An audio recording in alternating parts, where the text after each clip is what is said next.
इतिहास बताता है कि एक दौर वो भी था जब दुनिया भर का खजाना भारतीय बाजारों में इकट्ठा था। भारत को सोने की चिड़िया कहा जाता था। यहाँ के शाही राजा हीरे जवारात पहनने से लेकर सोने चांदी के बर्तनों में खाया पिया करते थे। अब इसी से अंदाजा लग जाता है कि यहाँ एक नहीं बल्कि कई बेशकीमती वस्तुएं हुआ करती थी, जिनकी कीमत कई देशों की इकोनॉमी के बराबर हुआ करती थी। इसलिए आज हम आपको 10 ऐसी ही एक्सपेंसिव चीजों से रूबरू कराने वाले हैं जो भारत के इतिहास का हिस्सा रही है। The नसक diamond. भारत के कोहिनूर के ब्रिटेन पहुंचने की कहानी तो हर कोई जानता है, लेकिन आप ये नहीं जानते होंगे कि साल 1818 में नसक डायमंड भी भारत से गायब हुआ था।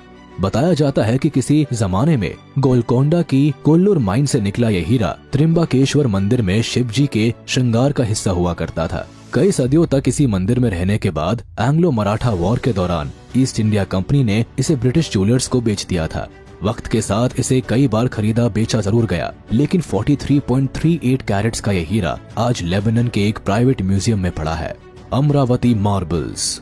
ब्रिटिश म्यूजियम में सजे ये खूबसूरत 120 स्कल्पचर और इंस्क्रिप्शन का बौद्ध धर्म में एक खास महत्व है, क्योंकि ये शिलालेख एक भव्य बौद्ध स्तूप का हिस्सा हुआ करते थे। 1845 में पहली बार इन्हें स्तूप की खुदाई के दौरान खोजा गया था। इनमें उकेरी जातक कथाएं बताती है कि ये बुद्ध के जीवन से जुड़ी हुई है, लेकिन इन्हें खोजने वाले सर वॉल्टर एलियट थे, इसलिए इनका ब्रिटेन जाना पक्का था। आज ये खूबसूरत मार्बल्स लंदन के ब्रिटिश म्यूजियम में जरूर रखे गए हैं, लेकिन इनका इतिहास हिंदुस्तान से जुड़ा हुआ है। थ्रोन ऑफ महाराजा रंजीत सिंह। अफसोस की बात है कि जिस सिंहासन पर महाराजा रंजीत सिंह बड़ी शान से विराजते थे, वो भी आज भारत से दूर अंग्रेजों के म्यूजियम में पड़ा है।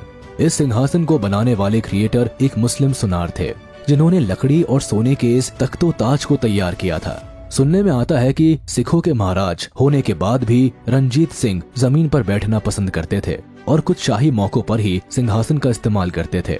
लेकिन जल्द ही उनके सिंहासन पर ब्रिटिशर्स की नजर पड़ गई और साल 1849 में उन्होंने इस पर कब्जा जमा लिया और इसे ब्रिटेन भेज दिया। Patiala house necklace. चमचमाते इस नेकलेस को कभी पटियाला के महाराज भूपिंदर सिंह के लिए बनाया गया था। इसे बनाने का काम हाउस ऑफ कार्टियर ने किया था। अनोखी बात थी कि एक कॉलर और 5 चेन के साथ इस नेकलेस में करीब 3000 डायमंड्स जड़े हुए थे। दिखने में इतना शानदार था कि इस हार के चर्चे भारत ही नहीं बल्कि दुनिया भर में होने लगे थे। ऐसा इसलिए भी क्योंकि इसमें दुनिया का 7वां सबसे बड़ा हीरा लगाया गया था। लेकिन दुख की बात है कि 1948 में इसे पटियाला के शाही खजाने से चुरा लिया गया। आखिरी बार ये नेकलेस भूपेंद्र सिंह के बेटे ने पहना था, जिसके बाद इसे कभी भी साबुत स्थिति में नहीं देखा गया। हाल ही में इस नेकलेस के चौकोर को एमा कैम्बरलेन ने मेट गाला के लिए पहना था, जिसके लिए उनकी काफी निंदा भी हुई थी। दरअसल कहते हैं कि इस नेकलेस के पीछे का इतिहास काफी काला रहा है। शाहजहां's रॉयल जेड वाइन कप। एक आलीशान महल और राजसी ठाठ बाट में रहने के अलावा मुगल बादशाह शाहजहां के पास एक नायाब शराब का प्याला भी था, जिसमें वो बड़ी शान से जाम के घूंट लगाया करते थे।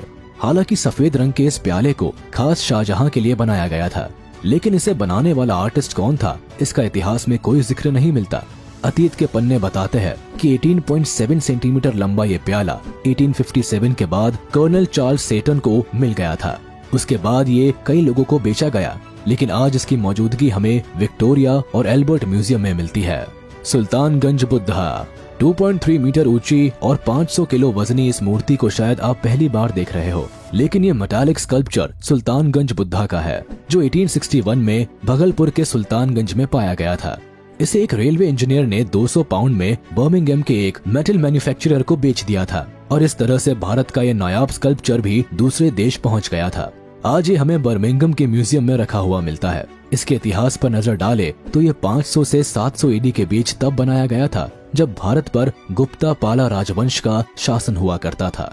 बौद्ध भगवान की ये मूर्त हमें गुप्त और पाल डायनेस्टी की मूर्ति कला के बारे में बहुत कुछ बताती है। टीपू सुल्तान रिंग। छोटा कद लेकिन तलवार बाजी में ऊंची पकड़ रखने वाले बादशाह टीपू सुल्तान का नाम आज भी इतिहास के पन्नों में अमर है। मैसूर के इस राजा को लोग एक बहादुर योद्धा की तरह देखते हैं, जिसने आखिरी सांस तक हार नहीं मानी, और यही वजह रही कि बादशाह की बेशकीमती तलवार और अंगूठी पर अंग्रेजों की नजर पड़ गई। दरअसल 1799 में श्रीरंगपटना के युद्ध में ब्रिटिश ईस्ट इंडिया कंपनी के खिलाफ लड़ते हुए वो मर गए, जिसके बाद ब्रिटिशर्स ने उनकी 41.2 ग्राम्स की कीमती अंगूठी और तलवार पर अपना हक जमा लिया। हालांकि उनकी तलवार को तो नीलामी में 1.5 करोड़ रुपीस देकर विजय माल्या ने अपना बना लिया था, लेकिन टीपू सुल्तान की सोने की बेशकीमती अंगूठी को 2014 में 145,000 पाउंड की कीमत पर नीलाम कर दिया गया और इसे खरीदने वाले कौन थे ये आज तक सामने नहीं आया। टीपू's टाइगर। टीपू सुल्तान की अंगूठी ही नहीं बल्कि इस बादशाह का बाग भी आज लंदन के विक्टोरिया एंड एल्बर्ट म्यूजियम की शोभा बढ़ा रहा है। ये बाग मशीनी कला का एक नमूना है जिसे खास तौर पर टीपू सुल्तान के लिए बनाया गया था।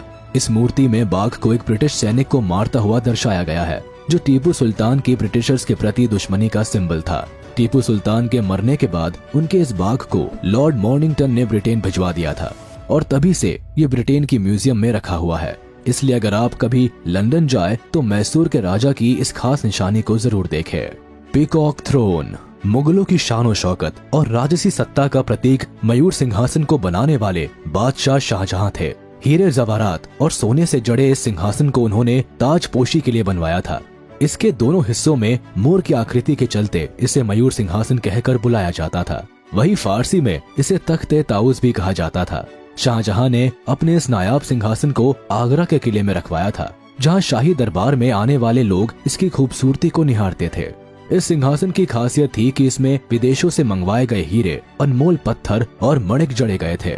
मयूर की चोंच पर मोती लगाए गए थे, जबकि उनके सीने में लाल मणिक लगाए गए थे। ये तख्तो ताज अपने आप में मुगलों की शान था, पर अफसोस आज ये सेंट्रल बैंक ईरान के नेशनल ट्रेजर का हिस्सा है। दरअसल सन 1739 में नादिर शाह ने दिल्ली पर कब्जा किया था, जिसके बाद वह मयूर सिंहासन को अपने साथ पर्शिया ले गए। बता दे कि आज इसकी कीमत लगभग 5.5 बिलियन डॉलर्स है। कोहिनूर। इंग्लैंड की रानी के ताज पर सजे कोहिनूर की तार आज भी भारतीय इतिहास से जुड़े हैं। ये खूबसूरत हीरा दुनिया के सबसे बड़े कटे हुए हीरों में से एक होने के साथ साथ सबसे मशहूर भी रहा है। अब मशहूर इसलिए क्योंकि भारत में इसे जिस भी राजा ने अपनाया उसका वंश बर्बाद हो गया। कई लोगों ने इसे शापित ठहराया तो कई इसकी कीमत नहीं समझ पाए, लेकिन ये हीरा भारत के सबसे बेशकीमती खजाने में से एक रहा है। 793 कैरेट के साथ कोहिनूर को सबसे पहले आंध्र प्रदेश के गोलकोंडा क्षेत्र से निकाला गया था। फिर पीढ़ी दर पीढ़ी ये कई डायनेस्टी के पास रहा और आखिर में अंग्रेजों ने जब लाहौर पर आक्रमण किया तो महाराजा दुलीप सिंह से ये हीरा अंग्रेजों के कब्जे में आ गया। इंग्लैंड में इस हीरे ने सबसे पहले क्वीन विक्टोरिया के ताज की शोभा बढ़ाई और आज ये क्वीन एलिजाबेथ के ताज पर सजा हुआ है। दिलचस्प बात है कि अब कोहिनूर 105.6 कैरेट का रह गया है। इसकी करंट कीमत 10 से 12 बिलियन डॉलर्स के करीब है। तो ये थी 10 ऐसी बेशकीमती चीजें जो कभी भारत के खजाने का हिस्सा हुआ करती थी। आज ये देश से दूर लंदन के म्यूजियम में जरूर है, लेकिन इनकी कीमत बहुमूल्य है और कहीं न कहीं भारत आज भी इनकी घर वापसी की उम्मीद लगाए बैठा है। फिलहाल आज के लिए हम आपसे विदा लेते हैं। भारत की अनमोल संपत्ति से जुड़ा ये वीडियो आपको कैसा लगा हमें कमेंट सेक्शन में जरूर बताएं।